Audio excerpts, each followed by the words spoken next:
ਰਹੀਮ। ਤਿੰਨ ਦੋਸਤ ਸੀ। ਉਹਨਾਂ ਆਪਸ ਦੇ ਵਿੱਚ ਮਸ਼ਵਰਾ ਕੀਤਾ ਵੀ ਆਪਾਂ ਕਿਤੇ ਬੈਰੂਨ ਕੰਟਰੀ ਦੇ ਵਿੱਚ ਜਾਈਏ ਤੇ ਉੱਥੋਂ ਦੀ ਸੈਰ ਕਰਕੇ ਆਈਏ। ਉਹਨਾਂ ਦਾ ਮਸ਼ਵਰਾ ਪਾਸ ਹੋ ਗਿਆ। ਉਹ ਚਲੇ ਗਏ ਤੇ ਜਦੋਂ ਉਹ ਦੂਸਰੇ ਮੁਲਕ ਦੇ ਵਿੱਚ ਜਾ ਕੇ ਉਤਰੇ ਤੇ ਸਾਰਿਆਂ ਤੋਂ ਪਹਿਲਾਂ ਉਹਨਾਂ ਨੂੰ ਜ਼ਰੂਰਤ ਪਈ ਰਿਹਾਇਸ਼ ਦੀ, ਵੀ ਅਸੀਂ ਆਪਣਾ ਸਮਾਨ ਕਿੱਥੇ ਰੱਖਣਾ ਹੈ ਤੇ ਰਹਿਣਾ ਕਿੱਥੇ। ਉਹ ਕਿਸੇ ਹੋਟਲ ਦੀ ਤਲਾਸ਼ ਦੇ ਵਿੱਚ ਨਿਕਲ ਪਏ ਤੇ ਤਲਾਸ਼ ਕਰਦਿਆਂ ਕਰਦਿਆਂ ਉਹਨਾਂ ਨੂੰ ਇੱਕ ਹੋਟਲ ਮਿਲ ਗਿਆ। ਉਹ ਹੋਟਲ ਦੀਆਂ 30 ਮੰਜ਼ਿਲਾਂ ਸੀ। ਜਦੋਂ ਮੈਨੇਜਰ ਦੇ ਪਾਸ ਉਹ ਪਹੁੰਚੇ ਤੇ ਉਹਨਾਂ ਨੇ ਦੱਸਿਆ ਵੀ ਸਾਨੂੰ ਇੱਕ ਕਮਰੇ ਦੀ ਜ਼ਰੂਰਤ ਹੈ। ਮੈਨੇਜਰ ਨੇ ਉਹਨਾਂ ਨੂੰ ਕਿਹਾ ਵੀ 30ਵੀਂ ਮੰਜ਼ਿਲ ਤੇ ਕਮਰਾ ਖਾਲੀ ਹੈ ਤੇ ਕਮਰਾ ਖੂਬਸੂਰਤ ਬਹੁਤ ਹੈ, ਕਮਰੇ ਦੇ ਵਿੱਚ ਹਰ ਕਿਸਮ ਦੀ ਸਹੂਲਤ ਮੌਜੂਦ ਹੈ। ਉਹਨਾਂ ਨੇ ਕਿਹਾ ਵੀ ਠੀਕ ਹੈ, ਸਾਨੂੰ ਤੁਸੀਂ ਉਹੋ ਹੀ ਕਮਰਾ ਦੇ ਦਿਓ ਜਿਹੜਾ 30ਵੀਂ ਮੰਜ਼ਿਲ ਤੇ ਆ। ਤੇ ਉਹ ਆਖਰੀ ਮੰਜ਼ਿਲ ਸੀ, ਉਹ ਹੋਟਲ 30ਵੀਂ ਮੰਜ਼ਿਲ ਤੱਕ ਹੀ ਸੀ।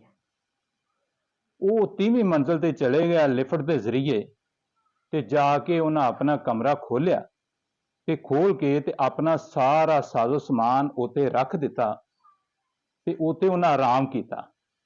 ਆਰਾਮ ਕਰਨ ਤੋਂ ਬਾਅਦ ਉਹਨਾਂ ਨੇ ਮਸ਼ਵਰਾ ਕੀਤਾ ਵੀ ਆਪਾਂ ਬਾਹਰ ਚੱਲੀਏ ਤੇ ਕੋਈ ਥੋੜਾ ਸੈਰ ਸਪਾਟਾ ਕਰਕੇ ਤੇ ਫਿਰ ਵਾਪਸ ਆ ਜਾਵਾਂਗੇ।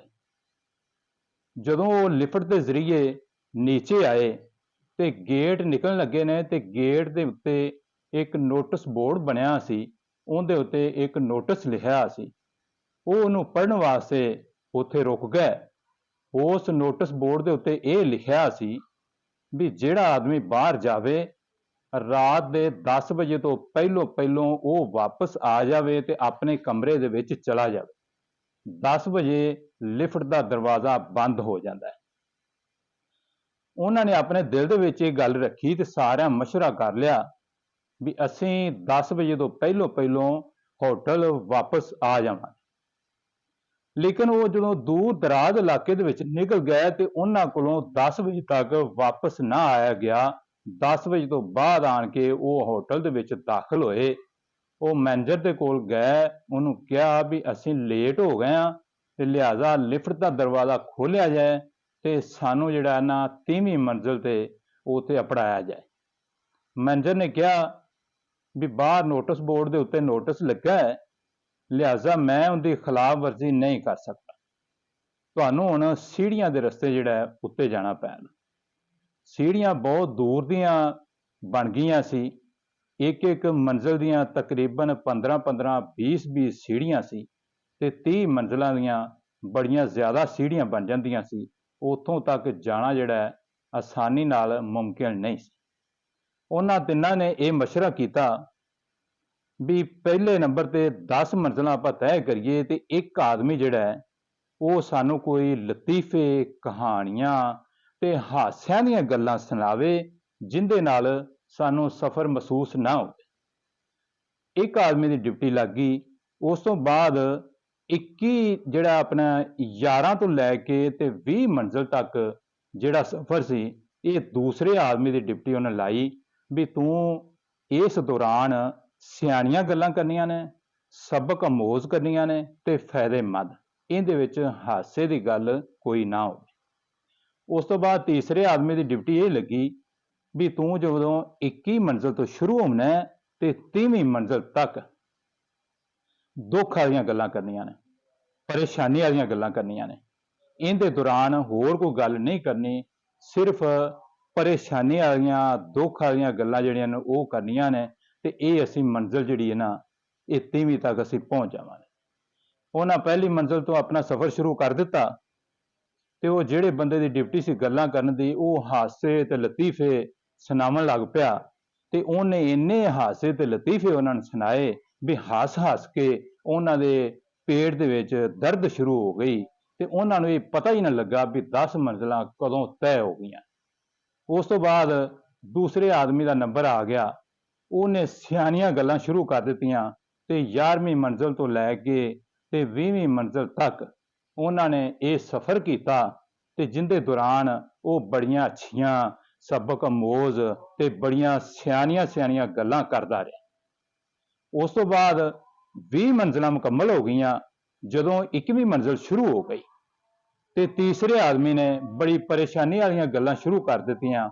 ਉਹ ਕਰਦਿਆਂ ਕਰਦਿਆਂ 30ਵੀਂ ਮੰਜ਼ਿਲ ਤੱਕ ਉਹ ਪਹੁੰਚ ਗਏ। ਆਈਏ 30ਵੀਂ ਮੰਜ਼ਿਲ ਤੇ ਕਦਮ ਉਹਨਾਂ ਰੱਖਿਆ ਹੀ ਤੇ ਉਹ ਜਿਹੜੇ ਬੰਦੇ ਦੀ ਡਿਊਟੀ ਪਰੇਸ਼ਾਨੀ ਵਾਲੀ ਗੱਲ ਸੁਣਾਉਣ ਦੀ ਸੀ, ਉਹਨੇ ਕਿਹਾ ਸਾਰਿਆਂ ਤੋਂ ਵੱਡੀ ਪਰੇਸ਼ਾਨੀ ਜਿਹੜੀ ਮੈਂ ਤੁਹਾਨੂੰ ਹੁਣ ਦੱਸਣ ਲੱਗਾ ਉਹ ਇਹ ਆ ਵੀ ਜਿਹੜਾ ਆਪਣਾ ਕਮਰਾ ਹੈ ਉਹਨੂੰ ਤਾਲਾ ਲੱਗਾ ਹੈ ਤੇ ਜਿਹੜੀ ਇਹਦੀ ਚਾਬੀ ਏ ਉਹ ਆਪਾਂ ਨੀਚੇ ਗੱਡੀ ਦੇ ਵਿੱਚ ਹੀ ਛੱਡ ਆਏ। ਬੜੇ ਪਰੇਸ਼ਾਨ ਹੋਏ। ਉਹ ਉੱਥੇ ਉਹ ਬਹਿ ਗਏ ਤੇ ਰੋਵਣ ਪਿੱਟਣ ਲੱਗ ਪਏ ਵੀ 30 ਮੰਜ਼ਿਲਾਂ ਜਿਹੜੀਆਂ ਨੇ ਥੱਲਿਓਂ ਅਸੀਂ ਆਏ ਆ ਤੇ ਅਸੀਂ ਚਾਬੀ ਵੀ ਨਹੀਂ ਲਿਆ ਸਕੇ। ਇਸ ਪਰੇਸ਼ਾਨੀ ਦੇ ਵਿੱਚ ਉਹ ਬੈਠ ਗਏ। ਇਹ ਗੱਲ ਸੁਣਾਉਣ ਦਾ ਮਕਸਦ ਤੇ ਇਹਦਾ ਜਿਹੜਾ ਮਕਸਦ ਹੈ ਹਾਸਲ ਕਲਾਮ ਉਹ ਇਹ ਆ, ਇਨਸਾਨ ਨੂੰ ਅੱਲਾਹ ਤਾਲਾ ਨੇ ਜ਼ਮੀਨ ਤੇ ਭੇਜਿਆ ਹੈ ਤੇ ਉਹਦੀ ਇੱਕ ਡਿਊਟੀ ਲਾ ਦਿੱਤੀ ਹੈ ਵੀ ਤੂੰ ਮੇਰੀ ਇਬਾਦਤ ਕਰਨੀ ਹੈ ਤੇ ਮੇਰੇ ਆਖੇ ਲੱਗਣਾ ਹੈ।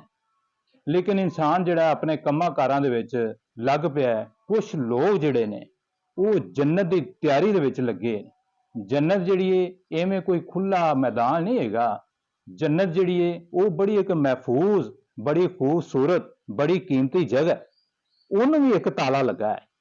ਕਿਤੇ ਐਸਾ ਨਾ ਹੋਵੇ ਅਸੀਂ ਇੱਥੇ ਨਮਾਜ਼ਾਂ ਨਾ ਪੜ੍ਹੀਏ, ਅੱਛੇ ਕੰਮ ਵੀ ਇੱਥੇ ਨਾ ਕਰੀਏ ਤੇ ਜਦੋਂ ਅਸੀਂ ਜੰਨਤ ਦੇ ਸਾਹਮਣੇ ਜਾਈਏ ਤੇ ਉੱਥੇ ਸਾਨੂੰ ਇਹ ਪਤਾ ਲੱਗੇ ਵੀ ਜਿਹੜੀ ਚਾਬੀ ਨਾਲ ਅਸੀਂ ਇਸ ਜੰਨਤ ਦਾ ਦਰਵਾਜ਼ਾ ਖੋਲ੍ਹਣਾ ਹੈ ਉਹ ਚਾਬੀ ਤਾਂ ਅਸੀਂ ਦੁਨੀਆ ਦੇ ਛੱਡ ਆਏ। ਤੇ ਨਮਾਜ਼ ਜਿਹੜੀ ਹੈ ਉਹ ਜੰਨਤ ਦੀ ਕੁੰਜੀ ਹੈ। ਅਗਰ ਕੁੰਜੀ ਸਾਡੇ ਕੋਲ ਨਹੀਂ ਹੈਗੀ ਤੇ ਸਾਡੇ ਕੋਲ ਕੋਈ ਹੋਰ ਆਲਾ ਨਹੀਂ ਹੈਗਾ ਜਿਹਦੇ ਨਾਲ ਅਸੀਂ ਨਮਾਜ਼ ਜਿਹੜੀ ਹੈ ਉਹਦਾ ਉਹ ਕਮੀ ਕਤਾਈ ਜਿਹੜੀ ਉਹ ਪੂਰੀ ਕਰ ਸਕੀਏ ਤੇ ਕੋਈ ਚਾਬੀ ਹੋਰ ਲਾ ਸਕੀਏ। ਜ਼ਿੰਦਗੀ ਬੜੀ ਮਹਦੂਦ ਹੈ। ਇਸ ਜ਼ਿੰਦਗੀ ਦੇ ਵਿੱਚ ਰਹਿ ਕੇ ਤੇ ਸਾਨੂੰ ਅੱਛੇ ਅੱਛੇ ਕੰਮ ਕਰਨੇ ਚਾਹੀਦੇ ਨੇ। ਤਲਾਵਤਾਂ, ਇਬਾਦਤਾਂ, ਸਦਕੇ, ਖੈਰਾਤਾਂ ਤੇ ਨੇਕ ਅਮਲ ਜਿਹੜੇ ਨੇ ਉਹ ਕਰਨੇ ਚਾਹੀਦੇ ਨੇ, ਨਾ ਕਿ ਅਸੀਂ ਆਪਣੀ ਆਖਰਤ ਨੂੰ ਧਰੀ ਕਰਨਾ ਸ਼ੁਰੂ ਕਰ ਦਈਏ ਵੀ ਨਮਾਜ਼ਾਂ ਨਾ ਪੜ੍ਹੀਏ, ਕਤਲੋ ਗਾਰਤ, ਰਿਸ਼ਵਤ, ਚੋਰੀ, ਕੀਨਾ, ਇਹਦੇ ਤੋਂ ਇਲਾਵਾ ਹੋਰ ਜਿੰਨੀਆਂ ਬਿਮਾਰੀਆਂ ਨੇ ਅਸੀਂ ਆਪਣੇ ਅੰਦਰ ਸਮੋ ਕੇ ਲੈ ਜਾਈਏ ਤੇ ਉੱਥੇ ਜਦੋਂ ਅਸੀਂ ਚਲੇ ਜਾਂਦੇ ਸਾਨੂੰ ਕਿਸੇ ਨੇ ਜੰਨਤ ਦੇ ਵਿੱਚ ਵੜਨ ਨਹੀਂ ਦੇਣਾ। ਉੱਥੇ ਜਾਣ ਵਾਸਤੇ ਸਾਨੂੰ ਤਿਆਰੀ ਕਰਨੀ ਚਾਹੀਦੀ ਹੈ। ਸਾਨੂੰ ਲਾ ਇਲਾਹਾ ਇਲੱਲਾਹੁ ਮੁਹੰਮਦੁਰ ਰਸੂਲੁल्लाह ਪੜ੍ਹ ਕੇ ਤੇ ਜਿਹੜੇ ਇਸਲਾਮ ਦੇ 5 ਬਿਨਾਹ ਨੇ ਉਹਨਾਂ ਦੇ ਵਿੱਚ ਨਮਾਜ਼ ਵੀ ਹੈ, ਉਹਨਾਂ ਪੰਜਾਂ ਨੂੰ ਅਸੀਂ ਮਜ਼ਬੂਤੀ ਨਾਲ ਥਾਮ ਲੈਣਾ ਹੈ ਤੇ ਫਿਰ ਅਸੀਂ ਇਹ ਉਮੀਦ ਕਰਨੇ ਆ ਅੱਲਾ ਦੀ ਰਹਿਮਤ ਦੀ ਵੀ ਸਾਨੂੰ ਇਨਸ਼ਾਅੱਲਾ ਜੰਨਤ ਮਿਲੇਗੀ। ਅਗਰ ਤੁਹਾਨੂੰ ਇਹ ਵੀਡੀਓ ਮੇਰੀ ਅੱਛੀ ਲੱਗੀ ਹੈ ਤੇ ਇਹਨੂੰ ਅੱਗੇ ਦੋਸਤਾਂ ਤੱਕ ਸ਼ੇਅਰ ਕਰ ਦੇਣਾ, ਇਹ ਵੀ ਸਦਕਾ ਜਾਰੀ ਹੈ। अस्सलाम वालेकुम।